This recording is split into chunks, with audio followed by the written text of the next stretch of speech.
দীর্ঘ সময় ধরে ঐক্যমত্য কমিশনের বৈঠকে বিভিন্ন রাজনৈতিক দলগুলোর সঙ্গে যে বৈঠকের পর যেসব বিষয় ঐক্যমত্য হয়েছে সব বিষয় মিলিয়ে জুলাই সনদ যেমন আলোচনার জায়গায় ছিল, ঠিক এই মুহূর্তে কিন্তু আজ বিকেলে 4টার দিকে শুরু হওয়ার কথা, কিছুটা বৃষ্টির কারণে কিছুটা বিলম্ব হবার পর কিন্তু জুলাই সনদের যে স্বাক্ষর অনুষ্ঠান সেটি সমাপ্ত হয়েছে। তবে যে জুলাই সনদের স্বাক্ষর অনুষ্ঠানে বেশ কিছু বাম দল এবং এনসিপি নাগরিক পার্টি, জাতীয় নাগরিক পার্টির যে নেতা যারা রয়েছেন তাদের পক্ষ থেকে কেউ কিন্তু এই জুলাই সনদ স্বাক্ষর অনুষ্ঠানে অংশগ্রহণ করেনি। এবং ঠিক এই মুহূর্তে আমরা রয়েছি সংসদ ভবনের যে আর গেটের পাশেই, একদম যেখান দিয়ে আসলে যে বিভিন্ন রাজনৈতিক দলের নেতা যারা রয়েছেন তারা ভেতরে গিয়েছিলেন এবং এই সড়ক ধরেই কিন্তু তারা বাইরে বের হয়ে আসছেন। এবং কিছুক্ষণ আগে যেহেতু জুলাই সনদের স্বাক্ষর অনুষ্ঠান শেষ হয়েছে এবং সেখান থেকে কিন্তু তারা বাইরে বের হয়ে আসছেন এবং এমনটি কিন্তু আমরা লক্ষ্য করছি। কিছুক্ষণ আগে বিএনপির স্থায়ী কমিটির সদস্য মির্জা আব্বাস তিনি কিন্তু বাইরে বের হয়েছেন। এছাড়া 12 দলীয় জোটের যিনি সমন্বয়ক ছিলেন সেলিম, তিনিও কিন্তু কিছুক্ষণ আগেই বাইরে বের হয়ে গেছেন। এবং মূলত এই সময়ে এসে 7টি দফার বিষয় নিয়ে কিন্তু ঐক্যমত হয় জুলাই সনদে স্বাক্ষর করেছেন এবং বেশ কিছুজন উপদেষ্টাও কিন্তু বাইরে বের হয়ে গেছেন। তবে যে বিষয়টি আর সবচেয়ে আলোচনার জায়গায় রয়েছে, জাতীয় নাগরিক পার্টি যারা জুলাই আন্দোলনে অভ্যুত্থানে সমন্বয়ক সহ গুরুত্বপূর্ণ জায়গায় যে দলটি মূলত রাজনৈতিক পরিচয় বহন করছিল, মূলত নাগরিক পার্টি যেখানে সমন্বয়ক থেকে শুরু করে সমন্বয়ক থেকে শুরু করে বিভিন্ন জন যারা ছিলেন তারা কিন্তু আজকের এই রাজনৈতিক দলটি যদি বলা যায় যে জুলাই সনদ স্বাক্ষর অনুষ্ঠানে কিন্তু তারা অংশগ্রহণ করেনি। তবে যেমনটি বলা হচ্ছে যে জুলাই সনদে স্বাক্ষরের আজকের অনুষ্ঠানে স্বাক্ষর না করলেও পরবর্তীতে যে কোনো সময় আসলে তারা এই জুলাই সনদে স্বাক্ষর করতে পারবেন, এমনটি কিন্তু বলা হয়েছে। এবং বাইরে এসে 12 দলীয় জোটের যিনি রয়েছেন সেলিম, তিনি কিন্তু এই কথাগুলো বলেছেন। ঠিক কিছুক্ষণ আগে মির্জা আব্বাস তিনিও কিন্তু কথাটি বলেছেন, যারা আজকে স্বাক্ষর করতে পারেননি তারা পরবর্তীতে এই জুলাই সনদের যে স্বাক্ষর সেটি তারা করতে পারবেন। এবং দিনভর কিন্তু টানা উত্তেজনা ছিল এই জুলাই সনদ স্বাক্ষর অনুষ্ঠানকে কেন্দ্র করে, বিশেষ করে সকাল থেকেই জুলাইয়ে আহত যারা রয়েছেন তারা কিন্তু সকাল থেকেই বাইরে অবস্থান করছিল এবং গতকাল রাত থেকে অবস্থান করছিল। তারা মূলত তাদের বেশ কিছু দাবি আইনি ভিত্তি নিশ্চিত না করে জুলাই সনদের অনুষ্ঠান যেন না করা হয় এবং স্বাক্ষর না করে সেই দাবিতে তারা ছিল। এবং শেষ পর্যন্ত আমরা লক্ষ্য করেছি যেটি সংঘর্ষে রূপ নেয় এবং সেই সংঘর্ষে বেশ কয়েকজন কিন্তু আহত হয়। ইট ছোড়াছুরি থেকে শুরু করে সাউন্ড গ্রেনেড, টিয়ারশেল সব কিছু মিলে এক প্রকার সংসদ ভবন এলাকা কিন্তু রণক্ষেত্রে পরিণত হয়েছিল। এবং সেই রণক্ষেত্রের পরিবেশের এক পর্যায়ে আমরা লক্ষ্য করেছি এই নির্ধারিত সময়ের কিছুটা পরে যেহেতু বৃষ্টিও প্রাকৃতিক দুর্যোগের জায়গায় যদি বৃষ্টিও হয়েছিল, সে কারণে বেশ কিছুটা বিলম্ব করে 4টার শুরু হওয়ার কথা হলো, বেশ 4টার কিছুক্ষণ পরে কিন্তু এই যে জুলাই সনদ স্বাক্ষর অনুষ্ঠানটি কিন্তু অনুষ্ঠিত হয়, যেখানে বিভিন্ন শ্রেণী পেশার মানুষের প্রতিনিধিত্ব কিন্তু উপস্থিত ছিল এই জুলাই সনদ স্বাক্ষর অনুষ্ঠানে।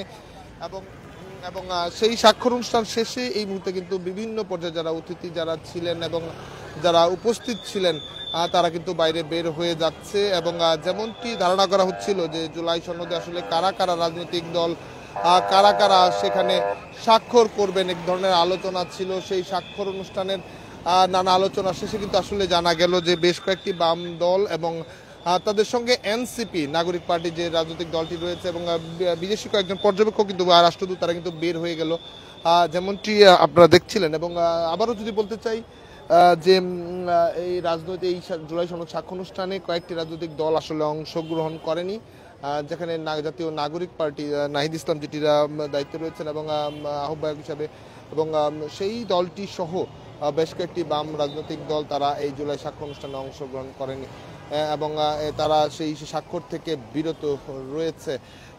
এবং এছাড়া বিভিন্ন রাজনৈতিক দল বিশেষ করে বিএনপি, জামাত ইসলামের প্রতিনিধি দলও কিন্তু এখানে ছিল, তবে জামাতের কয়েকজন ছিল। এবং এই মুহূর্তে কিন্তু বেশ কিছু দেশের কূটনীতিক যারা রয়েছেন তারা বের হচ্ছেন, এর আগেও কয়েকজন বের হচ্ছেন এবং এখনও বের হচ্ছেন। এবং মূলত আজকে অনুষ্ঠানে যারা আমন্ত্রিত অতিথি যারা ছিলেন এবং বিভিন্ন রাজনৈতিক দলের প্রতিনিধি যারা ছিলেন তারা কিন্তু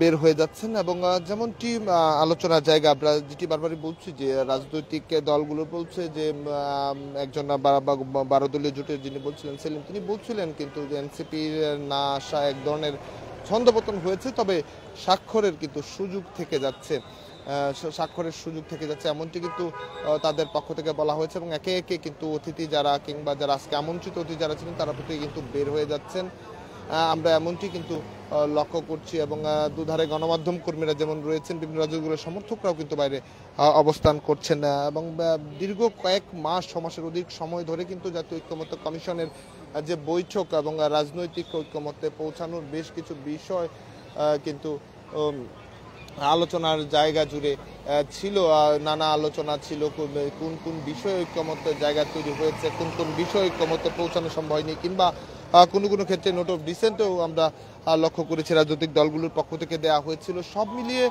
এক ধরনের আলোচনা সমালোচনার জায়গা জুড়ে কিন্তু ছিল যে কখন আসলে রাজনৈতিক দলগুলো কোন প্রক্রিয়ায় সেই তাদের যে জুলাই সনদটি প্রক্রিয়া করবে, এবং যেহেতু পূর্ব নির্ধারিতভাবে এটি প্রকাশিতও ছিল না সেই সনদে কি থাকছে। তবে জুলাই স্বাক্ষরের পরবর্তীতে কিন্তু আসলে জানা গেছে যে জুলাই সনদের যে দফাগুলো ছিল, যে সনদে ঐক্যমত্যের ভিত্তিতে রাজনৈতিক দলগুলো আলোচনা করেছে এবং যে স্বাক্ষর করেছে সেই বিষয়গুলো কিন্তু স্থান পেয়েছে সে আলোচনায়। এবং এখন আমরা দেখছি জাপানের একটি রাষ্ট্রদূতের কূটনৈতিক গাড়ি কিন্তু সেটি বের হয়ে গেল, এবং বিভিন্ন দেশের মূলত কূটনৈতিকরাও কিন্তু আজকের এই জুলাই সনদ স্বাক্ষর অনুষ্ঠানে উপস্থিত ছিলেন।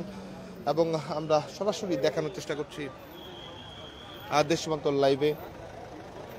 মূলত যে কথাটি বলছিলাম যে নাগরিক পার্টির না আসা, এবং এখানে কিন্তু বিএনপি, জামাত ইসলামী সহ বেশ সকল রাজনৈতিক দলই মোটামুটি অংশগ্রহণ করছে, তবে বেশ কিছু বাম রাজনৈতিক দল এবং নাগরিক পার্টি যারা বৈষম্য বিরোধী আন্দোলনের সমন্বয়কের বিভিন্ন দায়িত্ব পালন করেছে, তরুণদের নতুন রাজনৈতিক দল যদি বলা যায়। ভাই ভাই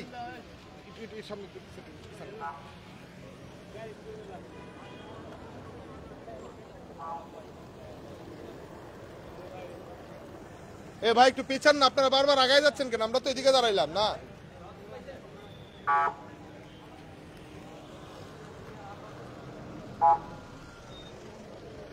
যেমনটি দেখছিলেন আপনারা, একের পর এক গাড়ি কিন্তু বের হয়ে যাচ্ছে, বিশেষ করে এই মুহূর্তে কূটনৈতিকদের গাড়িগুলো কিন্তু বের হচ্ছে।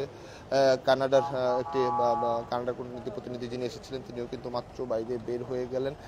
মূলত বিভিন্ন ভাবে রাজনৈতিক দলগুলোর প্রতিনিধিরা ভিতরে ছিলেন এবং বিভিন্ন রাষ্ট্রদূতের কূটনীতিকরা তারা ছিলেন, এবং ভিতরে অনুষ্ঠান শেষ হয়েছে, যেহেতু অনুষ্ঠান শেষে তারা বাইরে বের হয়ে যাচ্ছেন। তবে রাজনৈতিক প্রতিক্রিয়া বলতে বিএনপি স্থায়ী কমিশনার মির্জা আব্বাস তিনি কিন্তু একটি প্রতিক্রিয়া জানিয়ে গিয়েছেন, এবং তারা মনে করেন যে রাজনৈতিক সমাধানের পথে এগোনো সুইডেনের মাত্র, এবং তারা বিশ্বাস করেন যে রাজনৈতিক সমাধান আসলে জুলাই সনদ স্বাক্ষরের মধ্য দিয়ে এবং তা বাস্তবায়নের মধ্য দিয়ে আগামী সংসদ নির্বাচনের পরবর্তী সময় সেগুলো কার্যকর করা সম্ভব হবে। এবং তবে সবার আগে প্রয়োজন তুরস্কের একটি প্রয়োজন যেটি সেটি হচ্ছে যে রাজনৈতিক ঐক্যমত্যের ভিত্তিতে আগামী যে রাষ্ট্র এবং রাজনীতি এবং সেগুলো দিকে মনোনিবেশ করা। তবে এই অনুষ্ঠানে কয়েকটি পার্টির না আসাকে আসলে তারা দেখছে, তারা সেই স্বাক্ষরের সুযোগ যেহেতু রয়েছে তা সেটিকে বড় হিসেবে তারা দেখছেন না, তবে সেটিও সমাধানযোগ্য বলে আলোচনা হচ্ছে। এবং